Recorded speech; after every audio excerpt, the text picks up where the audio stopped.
Hi, everyone. It's A Ticket to Christ. Thank you for coming back and tuning in. We are looking at Don't Quit on God, talking to anyone who's thinking of walking away from your relationship with God, or you've pulled back. You're not fired up about God.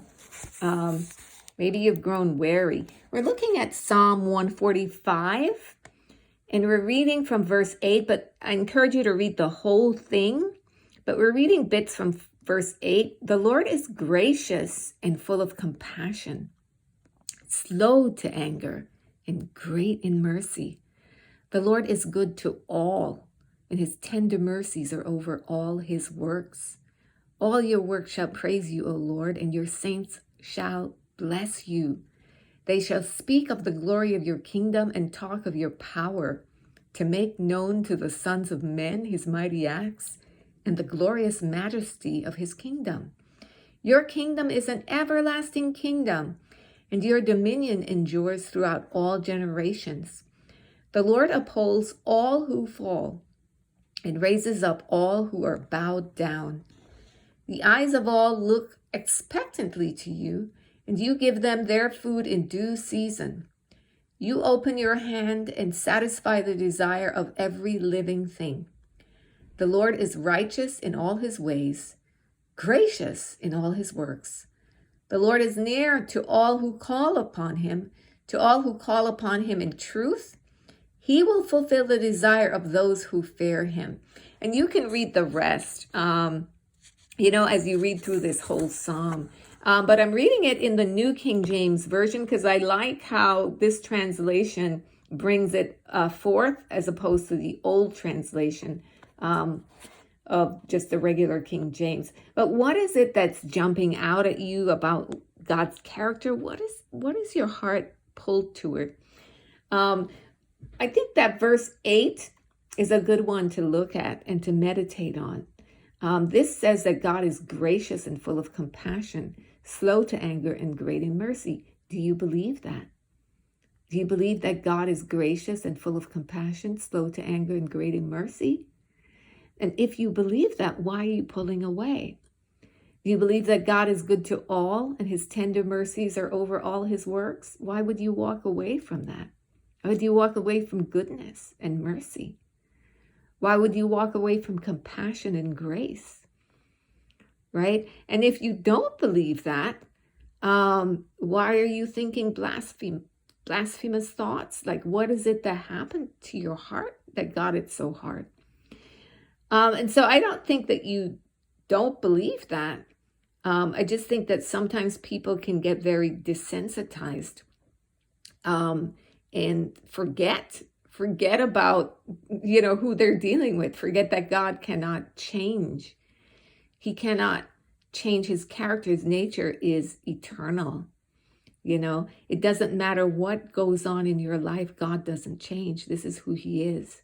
And so this is who you come to with anything that you're dealing with. You're coming to a God who is eternally gracious, eternally full of compassion. He's always gracious, always full of compassion. He's always slow to anger and always great in mercy.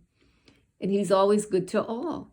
Does it mean that God is not just and does not pour out his wrath on the wicked? No. But even when he does that, he does it with compassion and he does it with mercy and in mercy. A lot of times it's God's mercy that brings the judgment down on them through his mercy so that they don't corrupt themselves worse, right?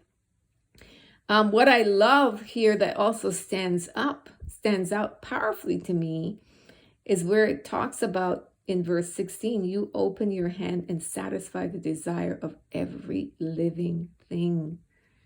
That's just the poetic way that is even phrased, that just really shows you a tenderness, a gentleness coming from God, right? He's gentle, he's tender with all of his creation. God is righteous in all his ways. He cannot be unrighteous. And he draws near to all who call on him. But it says in verse 18, you got to call on him in truth. So you've got to come to God authentically. Don't come to God, um, with a front, because he sees you just as you can see through glass, right? Very clearly. So there's no need. Just come very authentically. You come in truth.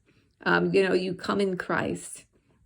And it says he will fulfill the desire of those who fear him, right? So God will even give you right desires to have.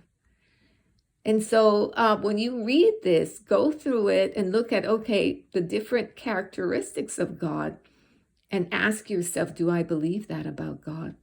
And if so, why am I pulling back from God? Why am I holding my heart, right? It talks about that God is, verse 13, your dominion endures throughout all generations. So thousands of years, God is seeing person after person, generation after generation, right? So whatever you're challenged with, it's not new. It's nothing new. It's nothing different. It is what humanity has gone through for thousands of years, right? And so God is more than able to bring you through it. He raises up all who are bowed down, verse 14, and the eyes of all look expectantly to you, and you give them their food in due season. This is just amazing. See the grace of God, his compassion and generosity. And so this psalm is a good one to meditate on and to just really take the time out to enjoy who God is. And this will really minister to your heart, and it will really help you to renew that love that you had for God and get your heart back restored toward him, in Jesus. So I encourage you to read through this psalm. It's Psalm 145, and to pray through it. You might be asking, well, how would I pray through it? Well, when you pray through something, you thank God for the attributes that it's showing there.